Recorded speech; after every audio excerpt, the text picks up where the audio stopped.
was working on some projects today with my dear friend Juan, and specifically we're working on some earth moving, some earth shaping projects in the spirit of holding more water in the landscape when there are intense rains, and also during the winter to have water storage, and making some more complex texture and seeding space. I want to talk about that in some detail with this video. We're also chipping away at unifying a couple small ponds that have been living in the landscape on their own. In fact, I talked about these in greater detail a ways back. There was a pond, or is a pond, here and here that have since dried up. They're shallow enough and small enough that by midsummer they start to lose most of their water. And so we're going to make a much larger space overall. Let me talk about it. So for this project, we're leaning again into our electric BCS rotary plow. And I got some video shots of how it operates in case you're not familiar. But the rotary plow does some beautiful work in decompacting and opening soil, makes a very fine texture without pulverizing things. And for all of the hard physical labor of digging large ponds by hand, it's really nice to have the material broken up. And so last night what I did was took the first pass to send the rotary plow through the herbaceous perennials here, and it cut just under the plant zone and caught the roots and drew them up.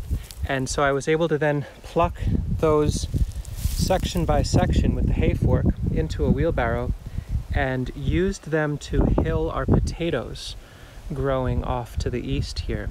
So it's a really nice permaculture stacking function. As the pond is being dug layer by layer, each of the strata can go towards other meaningful destinations. So hill potatoes, and then when we get into a cleaner seed bed material, we can cap hugel mounds with that and seed them out to really fast crops. In fact, this area just to the north of the larger pond unifying project, yesterday this was vegetated.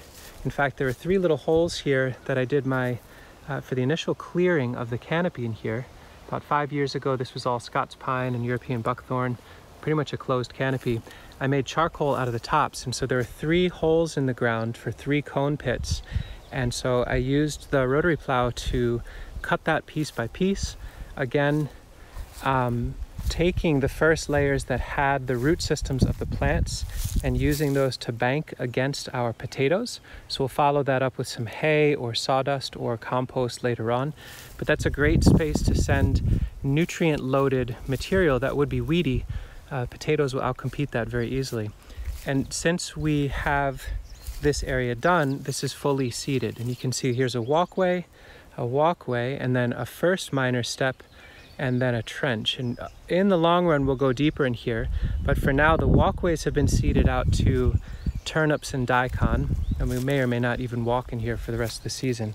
This whole bank is set to carrots. There's beans on the edge, there's daikons in the bottom, and all those will help decompact the soil. And then there's summer squash and okra put into the subsoil, mixed with topsoil. It's like nice fertile soil there. Those should pop up, and then Sudan grass over here that we can use as a mulch for the potatoes later on. So in the first pass of defining this area from a weedy, lumpy spot that was hard to access to more definitive walkways and the beginning gestures of going down deep to harvest more water gives us a whole lot of planting space as well. This project ultimately will be quite large. It'll be about the same footprint as the pond that is to the south of this. This one we documented quite a bit last year. It is dropping fairly thoroughly, but it still has about 2 feet of water at the lowest point, and it's become a very important place for wildlife to come and get water. So having more ponds like that that are deeper feels really useful. The overflow from that pond will ultimately come through here and flow into this whole series. So all this material is going to get dug down, probably many hundreds of wheelbarrow loads. But since we don't know when the next time will be that we work on this, it's sunny and this is good soil. So we cast about 2 ounces or so of saved turnip seed all through here. They'll germinate very fast. They'll cover the soil. And if we completely abandon this to the fall, maybe we get a bunch of turnips. But if we decide to come back in, well, there's more organic matter and the soil has been kept moist. If we didn't do anything, this nice soil would just bake in the sun and lose a lot of organic matter, and then most importantly have just random grass seeds come up instead. So, you know, 10 cents or $0 worth of seed to cover it, even if in 2 days we come through here and work the next level, felt worth it. So we're about 10 or 15 yards away from that main hole area, and so very easy to hill the potatoes all through here, and in fact that whole berm over there. But when it was earlier in the process and I had the energy, I was taking the wheelbarrow further, because all through the woods here we've got these rough sketches of hugel mounds that are actually pretty wonderfully productive. That's all winter squash in there, a nursery crop. There's Turkish rocket, there's winter squash. These walkways sown to daikon, so we've got a little walkway in the middle, but then all these greens to protect, and lots of that vegetation and soil coming out of that hole was sent all the way over to here to both stool and hill the potatoes, but also this block of red currants. So we can stool layer red currants. We can be improving our winter food storage crops through the excavation of this pond piece by piece, but we could also be amplifying perennial plant material. In this case, Janker vertet's red currant, absolutely exquisite, massive fruited plant. So that has some good financial value and resilience as well, to multiply plants, increase food storage, all by slowly, iteratively cutting a pond open. This same workflow was applied, maybe it was 10 days ago now, 14 days, down here. I've mentioned this a number of times in past videos. Coming into this glade, I imagine in the future, actually a pond that's upwards to 1/8 or 1/4 of an acre. Would incorporate this old ash. We're waiting for that to pass away before we do anything with them. But basically this entire lull in here could be a pond. And so here is that same process fast forwarded. This was done, like I said, 10, maybe 14 days ago. And ultimately, I hope to dig down 3, 4, maybe even 5 feet in here. But this first pass was simply 6 to 8 inches. And we skimmed a ton of really rich soil that was right here and capped these rough sketch hugel mounds, 1, 2, 3, and immediately sowed them to winter squash.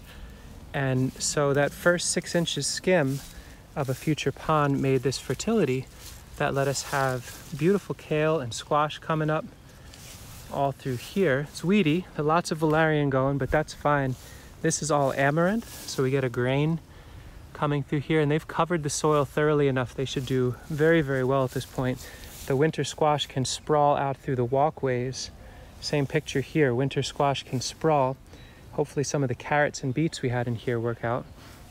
But then what's nice is we went down 6 inches in this spot, but there's still good fertility, and we're in a dry part of the year, so we're farming what we cut. We basically left a walkway seeded out to ragweed mainly. But just to the north here, we've got more winter squash, there's Sudan grass, there's mulch, there's potatoes on the edge in the woodier material, and then a block of amaranth and winter squash again. In a few days, we could come through and cut all this out, go down a few more inches, and then sow what remains into a crop, or we could just leave it because it's all been sown to daikon, and that'll fill out really nicely. And in fact, in here, a few inches down, this is all carrots that are coming up really beautifully. There's beets down that way, there's lettuce and kale. And so we'll wait till the fall before we cut there. But this is simply daikon, so we can cut all this out. I can imagine a fair number of folks watching this video thinking to themselves, it's crazy to be hand digging these relatively small ponds. Definitely small for a machine, but pretty large for human scale. Like, why have all these holes in the landscape if they don't always hold water? But having the material coming out of that, all the different strata, some could be used for cob. In fact, those structures have their walls made out of the subsoil that was from a pond.